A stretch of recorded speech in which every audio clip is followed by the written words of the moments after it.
Hi guys, welcome back to my channel, and if you're new, please consider subscribing before you exit this video. That being said, let's just dive right into it. आज मैं 2018 में आई हुई sci-fi horror movie the Cloverfield paradox को explain करने जा रही हूँ। इसकी IMDb रेटिंग 5.5 आउट ऑफ 10 है और ये रॉटेन टोमेटो पे 21% फ्रेश है। ये मूवी क्लोवरफील्ड फ्रेंचाइज में आई हुई थर्ड फिल्म है और ये मूवी आपको नेटफ्लिक्स पे देखने को मिल जाएगी। मैंने 10 क्लोवरफील्ड लेन को ऑलरेडी एक्सप्लेन कर दिया है और उसका लिंक मैं आपको ऊपर आई बटन में दे दूंगी, तो आप उसको भी देख लेना। 10 क्लोवरफील्ड लेन का स्क्रिप्ट जैसे द सेलर मूवी के लिए लिखा गया था, वैसे ही इस मूवी का भी जो स्क्रिप्ट है वो दूसरी मूवी के लिए लिखा गया था, मगर उसको रिवर्क करा गया है सारी चीज को टाई अप करने के लिए क्लोवरफील्ड लॉ से। इनिशियल स्क्रिप्ट जो लिखी गई थी उसका नाम था गॉड पार्टिकल। मूवी शुरू होती है अर्थ से, जहाँ पे साल है 2028 का, जहाँ पूरी दुनिया ग्लोबल एनर्जी क्राइसिस से सफर कर रही है, जिसकी वजह से जो टॉप स्पेस एजेंसीज हैं वो शेफर्ड पार्टिकल एक्सेलरेटर को टेस्ट करने के लिए क्लोवरफील्ड स्टेशन में ऑलरेडी अपने लोगों को भेज चुकी हैं, जो ऑलरेडी ऑर्बिट कर रहा है बाहर, क्योंकि उन पार्टिकल्स के पास इन थ्योरी इतनी ज्यादा एनर्जी है कि वो अर्थ को infinite supply of energy provide कर सकता है। थोड़ा डाउट है इस चीज को लेके साइंटिफिक कम्युनिटी में, जो हम लोग न्यूज ब्रॉडकास्ट के थ्रू देख सकते हैं मूवी की शुरुआत में, जहां मार्क स्टैम्बलर नाम का एक आदमी जिसने क्लोवरफील्ड पैराडॉक्स नाम की बुक लिखी है, वो काफी ज्यादा सीवियर डाउट्स और कंसर्न इसके बारे में दिखाता है स्पेस स्टेशन को लेके, और व्यूअर्स को भी ये बताता है कि जो शेफर्ड पार्टिकल है वो 1000 गुना ज्यादा पावरफुल है एज कम्पेयर टू कोई भी चीज उन्होंने अब तक जो बनाई है। ये भी वो बोलता है कि जब वो लोग इस चीज को जितने बार भी टेस्ट करते हैं उतनी बार वो रिस्क लेते हैं मेम्ब्रेन को खोलने का, जो स्पेस और टाइम वाली चीज को स्मैश कर देगा, साथ में अलग अलग डायमेंशंस को एक साथ बेसिकली वो स्मैश कर देगा। तो बेसिकली जैसे हम अभी रियलिटी को जानते हैं वो चीज बदल जाएगी और शैटर हो जाएगी। जो भी साइंटिस्ट होते हैं क्लोवरफील्ड स्टेशन में, वो लोग अटेम्प्ट कर रहे होते हैं शेफर्ड को काफी सालों से चलाने का, बेसिकली 2 साल से चलाने का, मगर अब तक ऐसा नहीं हो पाया होता है अनटिल वो लोग अचानक से वो चीज अचीव कर लेते हैं, stable beam of energy finally achieve कर लेते हैं। मगर ये ज्यादा समय तक रहता नहीं है, क्योंकि जल्दी एक्सेलरेटर ओवरलोड हो जाता है और उसके वजह से स्टेशन में पूरा पावर सर्ज आ जाता है। और जब वो लोग फाइनली रिस्टोर करते हैं पावर को, तो वो लोग को मालूम चलता है कि अर्थ व्यू में है ही नहीं, जैसे कि अर्थ एकदम गायब हो गया हो, और जो जायरोस्कोप है जिसकी मदद से वो लोग नेविगेट करते हैं अपने आप को, वो भी गायब हो चुका है। इससे सबके बीच में डिस्ट्रस्ट पैदा हो जाता है एक दूसरे को लेके, जो ऑब्वियस शॉक में होते हैं पूरे प्लैनेट के गायब हो जाने से। अब जब शिप को वो लोग वापस से ठीक करने की कोशिश करने लगते हैं जिससे कि वो वापस घर जा सके, तो अजीब चीजें होनी शुरू हो जाती हैं, इंक्लूडिंग एक अजीब सी औरत जेंसन नाम की वहाँ आती है, जो वायर्स के अंदर इन्फ्यूज होती है पैनल्स में। वोल्कोव वहाँ पे एक रशियन इंजीनियर होता है, वो अजीब तरह से एराटिक बिहेव करने लग जाता है, क्योंकि उसकी बॉडी के अंदर से कुछ बदलाव आने लगता है, जिसकी वजह से वो एक 3D गन भी बनाता है अपने आप को प्रोटेक्ट करने के लिए, अपने बेसिकली जिसको पैरानोया हुआ होता है उससे डील करने के लिए, और उससे भी जो उसके वर्कमेट्स हैं उसके साथ जो उसका डिस्ट्रस्ट हो गया होता है उसके लिए भी, क्योंकि उसको लगने लगता है कि वो लोग रिस्पॉन्सिबल हैं सारे गलत चीजों को लेके जो भी हो रहा है वहाँ पे। उसके लिए अनफॉर्चुनेटली जो वर्म साइंटिस्ट टेस्ट कर रहे होते हैं वो उसके बॉडी के अंदर मालूम नहीं कैसे अंदर चला जाता है, जो अब उसके अंदर से बर्स्ट आउट होने लगता है। मंडी दूसरे तरफ अजीब तरीके से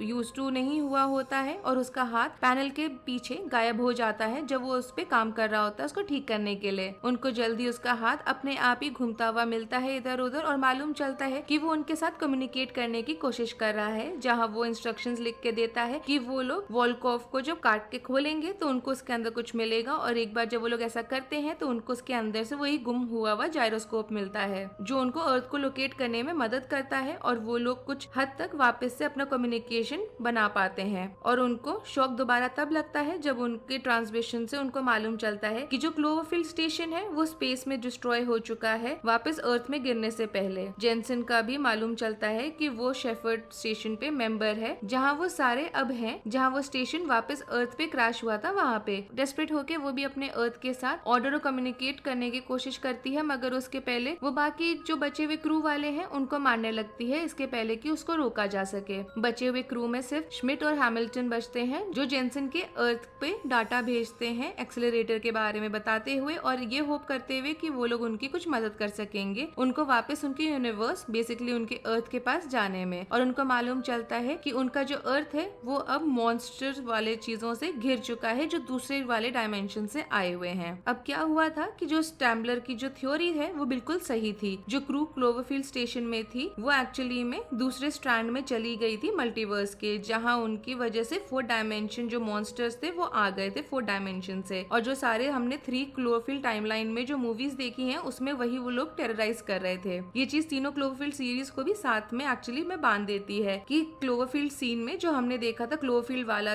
सीन जो था, एलियंस वाला जो हमने देखा था 10 क्लोवरफील्ड लेन में, वो भी इस चीज से डायरेक्टली कनेक्टेड होता है क्योंकि वो जो एलियंस आए हुए होते हैं 10 क्लोवरफील्ड लेन में, वो सारे एलियंस होते हैं शेफर्ड स्टेशन एक्सेलरेटर के वजह से। भले ही क्लोवरफील्ड पैराडॉक्स काफी साल बाद हुआ है सीरीज में आए हुए फिल्म्स के बाद, मगर तब भी सारे फिल्म्स के जो इवेंट्स हैं वो एक साथ स्मैश्ड हैं क्योंकि मल्टी डायमेंशंस में वो अलग अलग समय पे हो रहे होते हैं जो फ्यूज हो जाते हैं टाइम और स्पेस में। यही मेन चीज होती है जो हम देखते हैं जेनसन से लेके मंडी के हाथ के गुम होने से लेके मॉन्स्टर के रिलीज होने तक। ये सारी चीज रैंडम पॉइंट्स पे होती है अलग अलग साल में मल्टी यूनिवर्स में, जो जे इब्राहिम के क्रिएटिव लाइसेंस में हमको दिखाई देता है कि वो जैसे चाहें उसको बना सकते हैं। और यही सेम चीज हमें उनकी 4th फिल्म टाइटल ओवरलॉर्ड में भी दिखेगी, जो एक्चुअली में वर्ल्ड वॉर 2 में जहां अमेरिकन पैरा ट्रूपर्स को सुपरनैचुरल फोर्सेस एनकाउंटर होगा वहां। और अगर आपको इस मूवी की एक्सप्लेनेशन पसंद आई हो, then do like the video, subscribe to my channel and thanks for watching. Bye.